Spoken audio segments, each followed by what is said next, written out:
بڑھتی ہوئی آبادی پر کنٹرول کرنے اور محکمہ پاپولیشن کے پیغامات عوام تک پہنچانے کے لیے سیشن کا اہتمام کیا گیا، جس میں آبادی کے اضافے کے باعث درپیش آنے والے مسائل اور ان کے حل کے لیے میڈیا کے ذریعے عوام میں رہنمائی پھیلانے پر زور دیا گیا۔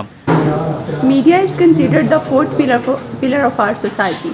تو اس کی اہمیت سے کسی بھی طور پہ ہم انکار نہیں کر سکتے، لیکن یہ میڈیا کے پلرز کون ہیں؟ میڈیا کے پلرز جرنلسٹ ہیں۔ تو اسی حوالے سے ہم نے آج جرنلسٹ کے ساتھ ایک سیشن کیا ہے چنیوٹ میں، جس میں پاپولیشن ویلفیئر ڈپارٹمنٹ اور جرنلسٹ نے یہ عہد کیا ہے کہ اب ہم کولیبوریشن کے ساتھ پاپولیشن ویلفیئر ڈپارٹمنٹ کا میسیج زیادہ سے زیادہ میسیج تک پہنچائیں گے، تاکہ لوگ جو ہے وہ اس ڈپارٹمنٹ کی سروسز سے زیادہ فائدہ حاصل کر سکیں۔ صدر عمرہ نے اپنے خطاب میں بتایا کہ پاکستان میں آبادی پر نظر رکھنے والے ادارے پاپولیشن کونسل کے مطابق اگر پاکستان میں اسی رفتار سے آبادی بڑھتی رہی تو 2040 میں 1,90,00,000 نئے مکانات تعمیر کرنا ہوں گے۔ بالکل، اس وقت پاپولیشن ویلفیئر ڈپارٹمنٹ کا جو کام ہے اویئرنیس دینا عوام کو، اس کی اشد ضرورت ہے۔ اس وقت ہمارے جو وسائل ہیں وہ دن بہ دن کم ہوتے جا رہے ہیں اور آبادی میں بہت تیزی سے اضافہ ہو رہا ہے، جس کی وجہ سے اوورآل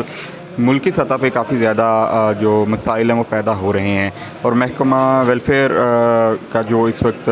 پیغام ہے وہ بڑا اہم ہے کہ ہمیں اپنے وسائل دیکھتے ہوئے اپنی جو خاندان ہے اس کو بڑھانا چاہیے، تاکہ ہم اپنے بچوں کی تعلیم و تربیت اچھے طریقے سے ادا کر سکیں، اور بحیثیت صحافی ہمارا کام ہے کہ ان کا جو میسیج ہے وہ زیادہ سے زیادہ لوگوں تک پہنچایا جائے۔ آبادی اور وسائل میں توازن برقرار رکھنے کے لیے شعور پھیلانے والے اس سیشن میں میڈیا نمائندگان نے اپنا کردار انتہائی ایمانداری سے نبھانے کا عہد کیا۔